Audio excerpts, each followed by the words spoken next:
All right, we're live and welcome to this next installment of the Rich Salad Show. We are back with episode 20. We've done 20 weeks of this, 20 weeks straight. David, how do you think we're doing? This is always one of my favorite times of the week to sit and chat with my bestest of bud, talking about some really cool movie and TV news. And we got a pretty interesting show today.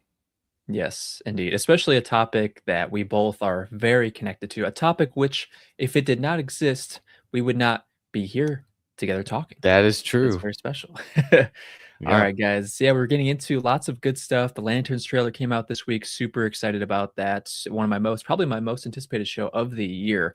And we got Beef season 2 coming. Season 1 was a riot back in 2023. It won like every award in the Golden Globes, and I'm pretty sure it won some Emmys. It was a fantastic show from A24. And that is just a taste of what we're getting into. But before we trudge forward, be sure to like and subscribe if you can. We talk about movies, TV shows here, all that good stuff. And with that, we're going to get into our first topic, which is Lanterns. HBO Max coming in hot with the TV show Lanterns. So if you're not familiar with Lanterns, well, it's about the Green Lantern. The Green Lanterns themselves, who are solving a murder in I want to say they are in somewhere in the Midwest. I can't recall, but you got John Stewart and Hal Jordan. So the Green Lantern Corps are filled with many different Green Lanterns. Hal Jordan is the kind of primary Green Lantern on Earth. So it's like in the Green Lantern Corps, they have because they're like space cops, and dependent on where your like homeworld is located in the cosmos, they have a certain amount of Green Lanterns dedicated to a sector of the cosmos. So on Earth, we have Hal Jordan and then John Stewart, who's also right here played by Aaron Pierre, who's a fantastic actor. And we also have Guy Gardner, who was in the Superman film that came out last year. So we have three Green Lanterns that are in the Earth sector. Now I know it's funny. People were like questioning, and it's been in the comics as well. We also had Kyle Rayner, who's Green Lantern, but it's like, why does Earth have so many Green Lanterns? Is that because we're pretty problematic, or we just can't protect ourselves? It's kind of a funny commentary on that.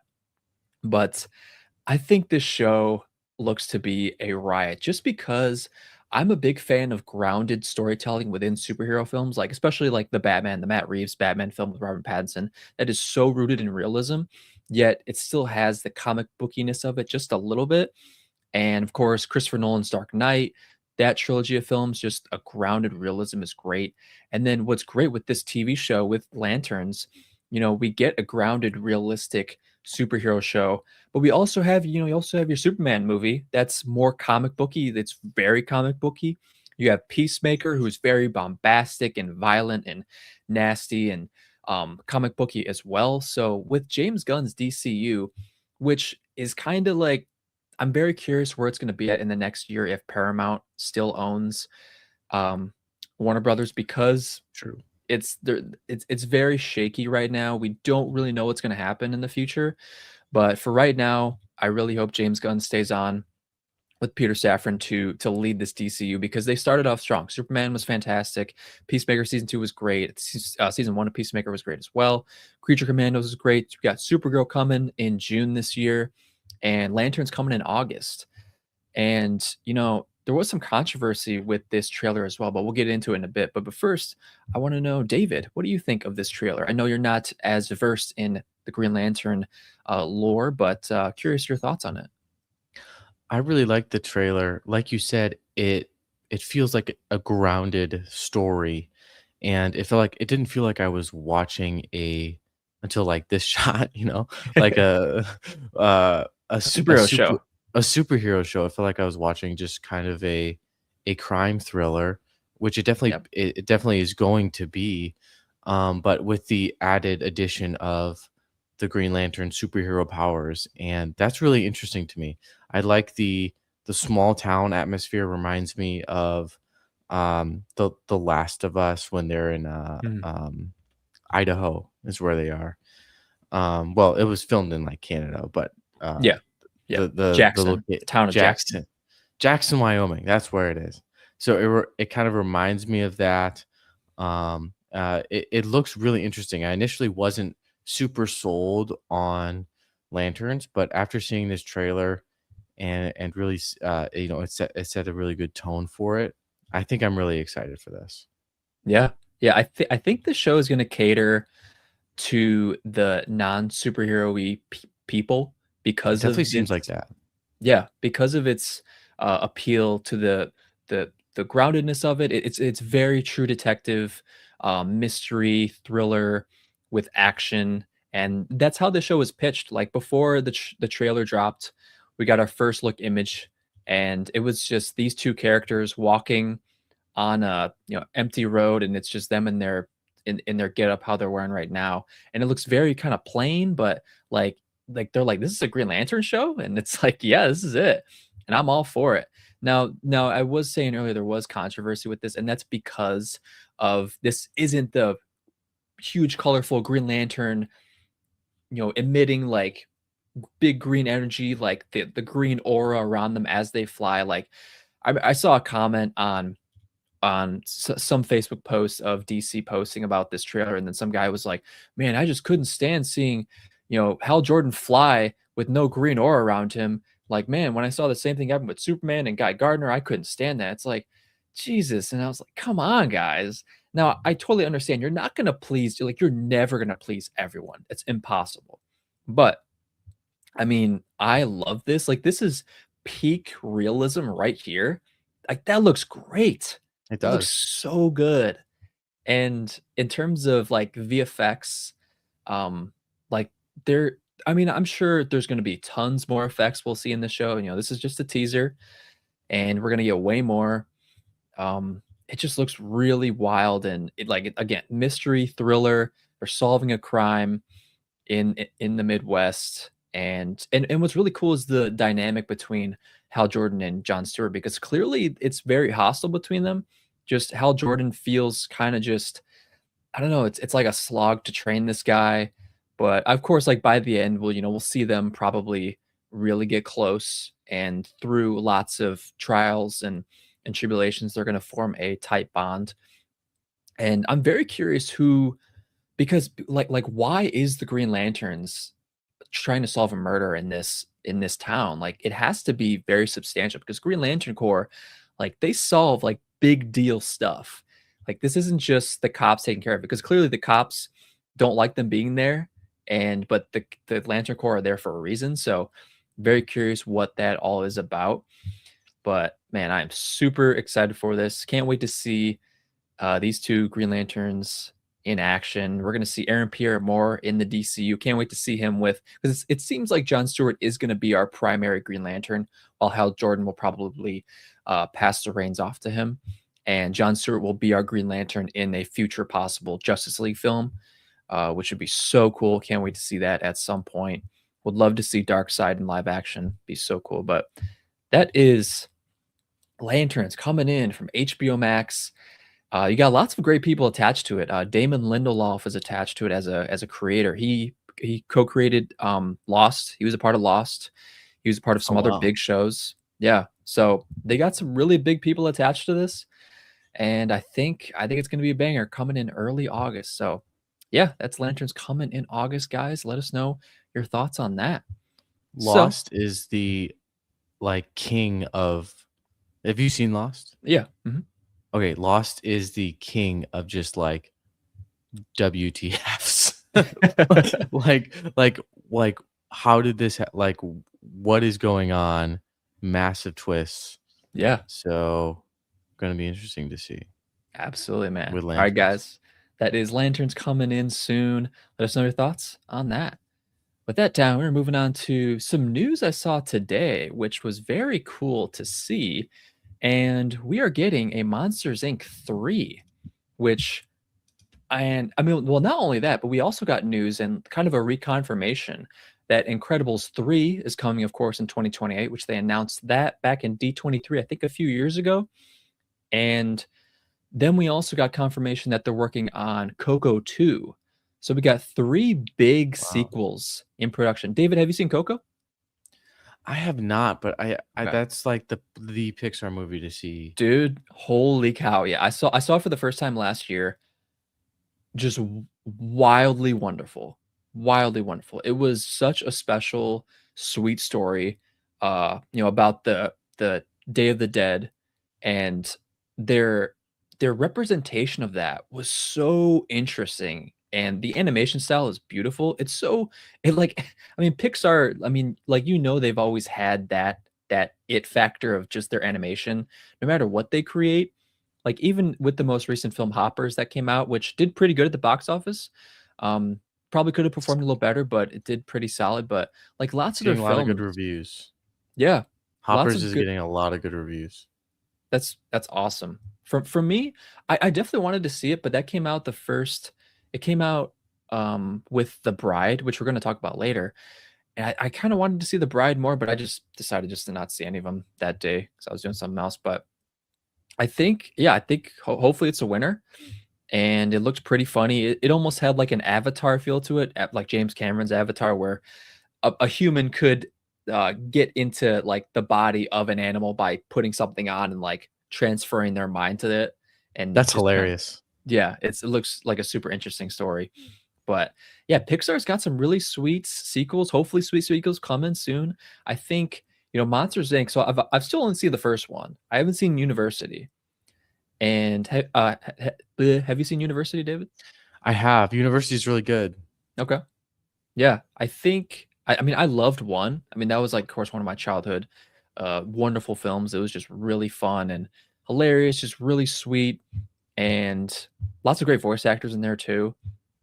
John Goodman's great, Billy Crystal's amazing, and of course Incredibles. Incredibles 3. I mean, David, you're the king of the memes, and we always talk about some certain memes from the first Incredibles.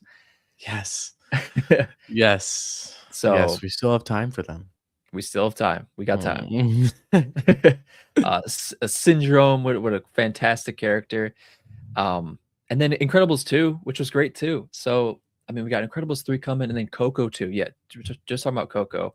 I mean, Coco, oh my God. Just the story about a family and this kid just trying to really understand himself and just let his family understand who he is, and just his like trials to get to that was just beautifully done. And the way they did like the kind of the realm of the dead was so stylized in such a cool way, and there was a lot of nuance in there as well. It was just a fantastic story. So to hear that they're working on Coco 2, they said it's around 2029. I think this might come out. So got a lot of time before that drops. But again, like with these animation films, it takes a lot of time to make. And Yeah, a and lot of they time. know how to make them. So I'm willing to give them some time to work these out. But David, curious your thoughts on all these sequels coming. Which one, any favorites you got? I'm excited for Incredibles 3 for sure. Something that I was thinking about every time I think about the first Incredibles movie, it just blows my mind more because of the unbelievably complex themes that it tackles while also being like an amazing movie for kids. Like I didn't like think about this. In a kids movie, rated PG, a they showed a man jumping off of a building, Yeah, jumping off of a building trying to, unalive himself. And Mr. Incredible saved him and then was like sued or whatever. right. Like the complex themes of parenthood and like, the like insurance and insurance companies, but also like being a cool superhero movie that kids like really enjoyed. I mean, that came out in 2004. I was 6 years old then, and still loved the movie then, but didn't understand the incredibly complex themes that it talked about. Like what I had discussed previously. So it was just a fascinating thing, and I think Pixar has gotten away from kind of the complex themes that they've tackled, like in recent films. And so I hope with Incredibles 3, they I don't know what exactly they do, but that they Right. would dive deep into that. I mean, there was also just like the scene where they were saving the people from the fire, in the burning building, like that was like, I mean, these scenes were intense. I mean, Right. these were intense scenes. Um, and they didn't shy away from it. And I want them to do that again. I want them. I think it's what makes classics. It's what made Incredibles a classic. Um, and I mean Coco as well. So and Monsters Inc. was another one, and kind of the parenthood realm. Right. If Was. you think about it like that. And so really excited for this. And they're gonna make a lot of money with this. We know they will, because you know people who grew up with Incredibles have kids now, and Coco, Monsters Inc. So they're gonna take their kids to see the movie. It's gonna make a lot of money, which is always a good thing. And it has an opportunity to not just be such a cash grab, because it's gonna be a while. It's gonna be 10 years since Coco for Coco 2. Mhm. It's gonna be over 10 years for Monsters Inc. and over 10 years since Incredibles 2, I believe, for Incredibles 3. So Yeah. lots of time to do something different and unique in the story. Yeah. Yeah. It is cool because it seems like they are treating big gaps with these because they're clearly trying to make more original films, and some of them work and some of them kind of don't. Like I know Leo, which came out last year, wasn't received that well. Plus, like stylistically, it didn't look that great, Hmm. and might have been a few. I know there was a period. It was mainly during COVID, but when they dropped some films on just Disney Plus, and they didn't drop them in theaters, which was Soul, which Soul was amazing with Jamie Foxx, and just that idea of like one soul and just the soul realm. It was just really cool how they did that. And then you also had Turning Red, which is a really cool story. And what's really interesting is also the director of Turning Red is working on a new film, and which is it was about Asian myths about supernatural bazaars. So like Bazaars. So aren't those like Huh. shops? I Like don't know. yeah. But I mean, Pixar's for the most part, whenever Pixar goes back to their trustees, like everyone gets excited because they're just that special. But I would love to see them craft some more new stuff, and they are working on some new stuff, and I just hope those new stuff hit because I know when sequels come out, they're like, all right, like we're gonna get another sequel, and it's like yeah, but like we still love these characters, and there's a reason why they go back to them. Of course, they make money.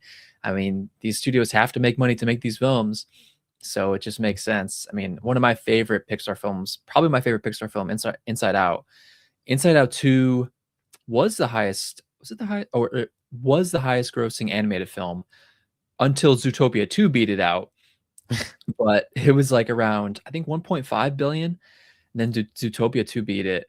But yeah, I mean, if Inside Out 2 made that much, they're gonna make another Inside Out, which I cannot wait.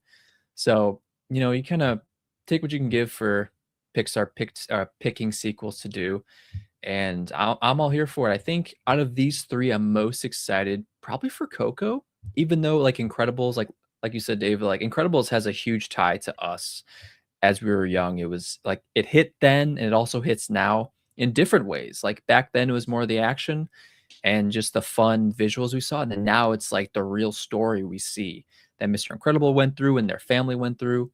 Just very, very cool. And yeah, very, very sweet news to come upon. And can't wait to see those films coming out in the next what 3, 4, 5 years. So that's it, guys. Let us know your thoughts. What's your favorite Pixar film? What's which one of these three coming out is your most anticipated? So curious to hear your thoughts. All right, guys. With that down, we're moving into the topic which we would not be talking here today if it wasn't for it. And that is the wonderful sport of bowling. Now, me and David, we keep talking about it. It baffles us that A24 is attached to this, Yes. and also Ben Stiller. Now, of course, well, like with A24, and it is interesting because they just did a film with Timothy Chalamet about ping pong. Now, who's to say let's attach some other like big dog actor or actress, and let's do some cool bowling story with that. Like that's just waiting to be tapped. And I would love to see something like that. But Hmm. then they also made a point that Ben Stiller is attached to this as well, with his I think one of his production companies, Red Hour Productions, I think something like that. And but it's just really interesting to see, to see Ben Stiller attached to a bowling property. Now, of course, he is a producer, so it's not like he's one of the creators, but Hmm. he is attached to it, which is really interesting. But again, I think it's we're gonna get a great lens into the world of bowling because, well, if also I made a bowling documentary back in college, and you can check that out on YouTube somewhere. It's called "It's All About Respect," a bowling documentary, which is really interesting. That I still get comments today, who people that still find it. Like over the past few years, there's been a few comments that I'm like, how are people still finding this? It's really weird, but really great. Like I love Yeah. that.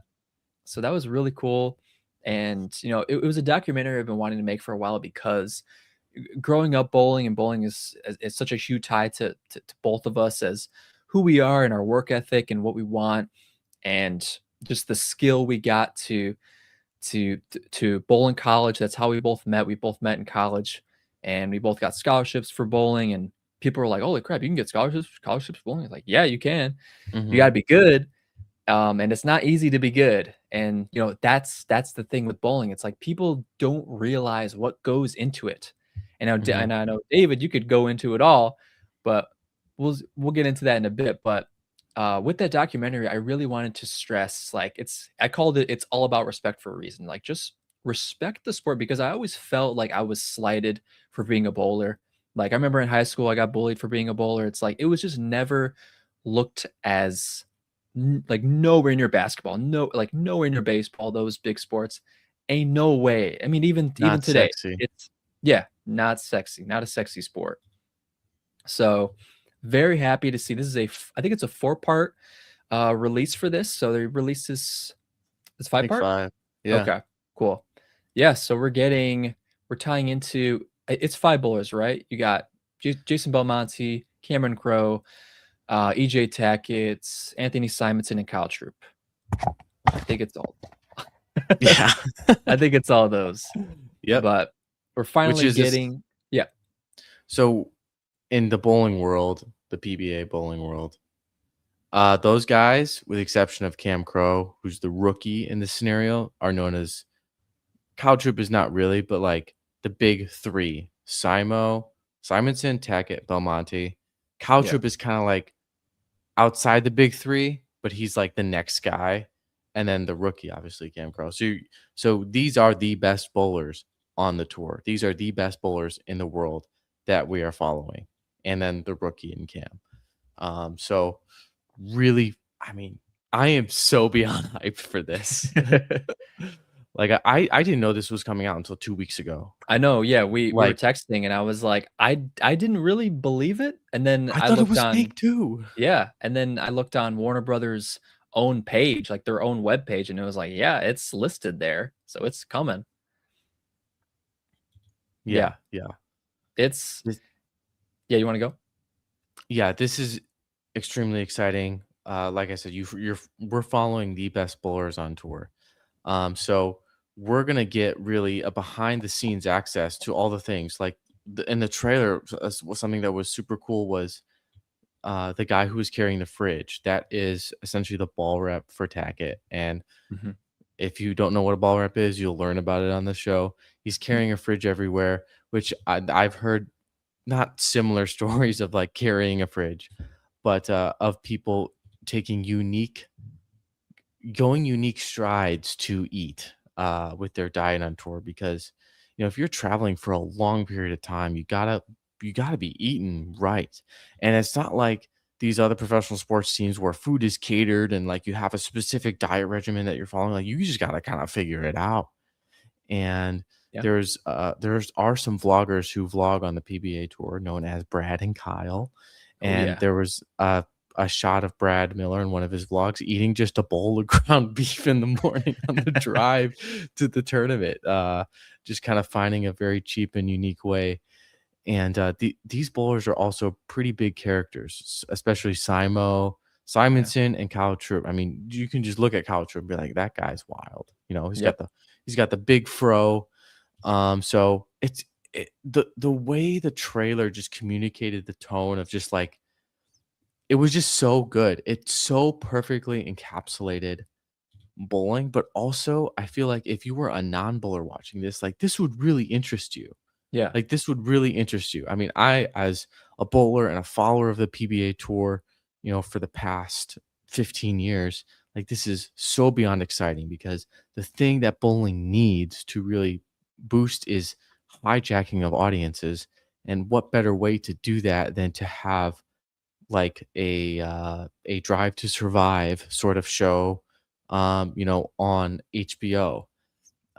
Like something that a lot of bowlers were talking about back in the day, back 10 years ago, was Pete Weber got a 30 for 30 on ESPN. That was like a big deal. Yep. You know, the bad boy of bowling. Pete Weber got a 30 for 30. We're gonna increase bowling viewership and increase, you know, people's interest in it. And, you know, it was great, but, like, it didn't really do anything. It was also a shortened version of a documentary than, like, a real 30 for 30 90-minute documentary. So it kind of was underwhelming. This feels like it has a huge chance because especially where the audience is on the streamers. HBO is, you know, one of the best in the game, if not the best in the game in terms of the streaming service. Yep. And, you know, like, we need this. We need this bad, and I think this is gonna be a huge hit. Yes. I sure hope so. And like again, it's just super interesting that A24 is attached to this. That's why I think what's really cool in the trailer, and like you said, it is a great trailer. I love freaking Limp Biscuit coming with Yes. Rollin', like perfect track So to good. play, so perfect. And like the style of this trailer where they focus, it was towards the end, but you get some heated moments. Like Yes. Kyle Troop was like F the camera, and then of course Anthony Simonson was like about to say like I'm about to punch this guy. And then you get a shot of like Simonson like yelling. He's like, sorry guys, like right here, he's just unleashing and just the stresses of Yeah. bowling and it's it's gonna be a fun time. I can't wait to see or can't wait to hear people's thoughts on this, people who aren't bowlers, and to get their opinions on it because I think we're gonna get a true deep dive into all the ins and outs of the Pro Bowling Tour, and because it's a grind, it's a grind. I mean, even Absolutely. us bowling in college, like I think there was a shot earlier with Cameron Crowe, uh, just picking off the ice of his car, and that Ugh, is so that hits home so hard for us, because every time we bowl, it would always be icy, it would always be snowing, and our cars would be frosted, ice to all hell, and yeah. it was always sucky. Where was that part? I think it was like at the very beginning, but again, it was an experience, yeah, right there. So to see people finally witness the experience of boulders and what they go through is very special. So can't wait to hear people's thoughts on that. And yeah, curious to hear your thoughts, guys. Let us know if you're going to check out Born to Bowl coming to HBO Max with A24 attached to it. Can't wait to see what they do with that. All right, guys. With that down, we're moving on to our next topic. And we are getting into beef. Beef. All right. So if you're unfamiliar with beef, season one, David, have you seen beef? I have not. Okay. Can you give me the rundown? So Beef season one came out, I think 2023, which is crazy because it zinged by. But back when it dropped, it kind of like low key dropped because it was on Netflix. And you know, whenever Netflix drops things, like it's never a big drop. They always just kind of drop it, unless they like have like real hype attached to it. But with a show like this, people didn't know how it was going to come out, and A24 attached to this, of course. So when this show dropped, it was a phenomenon because everyone was talking about it. It was it's essentially a dark comedy, but it based around these two individuals, Steven Yeun, who played one character, and then Ali Wong, who actress comedian played another character, and they were both intertwined in this long period of just a very like they weren't they were never dating, they were never romantically involved, but they were always like they always connected at some point of each episode, and they were always they hated each other because their first incident with each other was a road rage incident. So that road rage incident was the catalyst for everything after the show, and how it ended was really beautiful as well. So it was just a really great show with great comedy. And just great acting, and it won all the awards, it felt like back then. So coming like once that show ended, I was like, all right, season 2, where you at? Because it almost felt like a limited series because it really like that story totally ended. So we wouldn't get a continuation with those characters because they already ended that story. So once I heard that they were doing a season 2, it's like, okay, well, we have to be focusing on another couple, I would think. But what's really interesting is this because we're focusing on 3 different couples, and Oh, they're all um at this country club. So you have Kaylee Spaney and one of the other actors right here in the shot. They work at the country club. Then you have the boss of the country club, who's played by my man, Oscar Isaac. Where is he? There he is, right there. So him and his wife, they are, I think, the co-owners of this country club. And then you have the oh wait, no, they're not the owners. They're he's the boss. But then the owner, I think, is the Korean couple we see a little bit later, which he was in Parasite. Parasite, freaking incredible film. Um, shout out. shout out. So I thought this was gonna be like almost like 3 different couples that were gonna get heated, because like it's all about it's beef. Like it's called beef for a reason. You gotta have Mhm. beef within a relationship. But I think we're gonna have beef between the couples, especially at the very last shot where Oh. um where they kind of get caught, where it looks like Oscar Isaac was about to swing a 9 iron at his wife, and it's just a really funny interaction. So yeah, I can't wait for this. I think this could be a knockout. You have some great actors, actresses attached to this, and coming April 16th. So, David, curious to hear your thoughts on Beef. Have you heard about it? And yeah, what are your thoughts?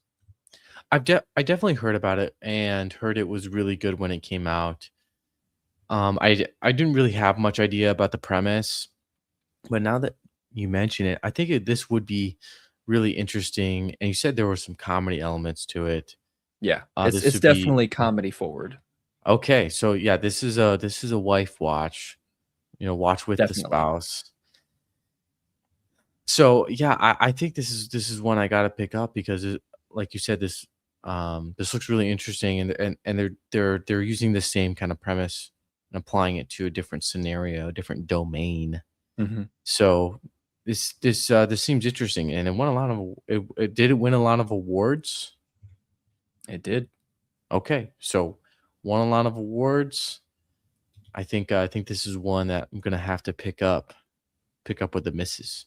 Yes, absolutely. Highly recommend you guys check out season 1 because it is a great fun watch, award caliber show, and can't wait to see what they do with season 2 because again we get different it's a different scenario but still kind of probably the same premise, a beef between couples, definitely a beef between Oscar Isaac and his wife because they have some beef going on. So can't wait to see. I wonder if we'll get another trailer because it's coming out soon. I feel like we might just to get more of an idea of what the story is, but can't wait to see this. Should be a good time. So we got beef coming soon. There's lots of great shows coming out this year. Lots of great film coming out this year. Lots of great video games coming out this year as well. So another show to keep on your radar. So let us know, guys, if you're eager to see Beef season 2. Curious to hear your thoughts. All right, guys. With that, we're moving on to our last topic of the show, and we are going to get into some horror films that are coming this month because it seems like this month is a little low key rich with horror stuff. And, I kind of wanted to go movie by movie to kind of go just to touch each one. But The Bride, which just came out this past weekend, which didn't get, I want to say it's been getting kind of mixed reviews coming from Maggie Gyllenhaal. Seems like a very interesting story with Frankenstein and the Bride, of course.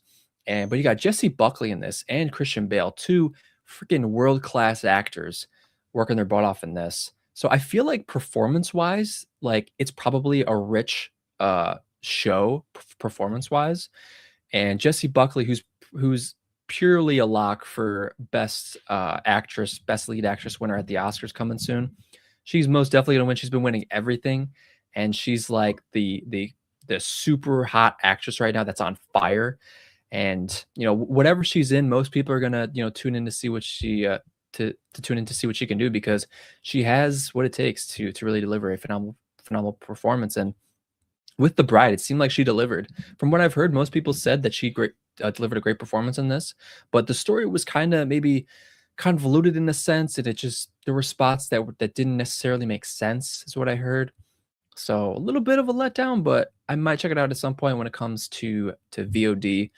But that is The Bride, which came out this past weekend, and then next weekend we are getting into Undertone, which we've talked about on the podcast before, which seems like could be the scariest, creepiest horror film of the year, just solely depending on the audio experience.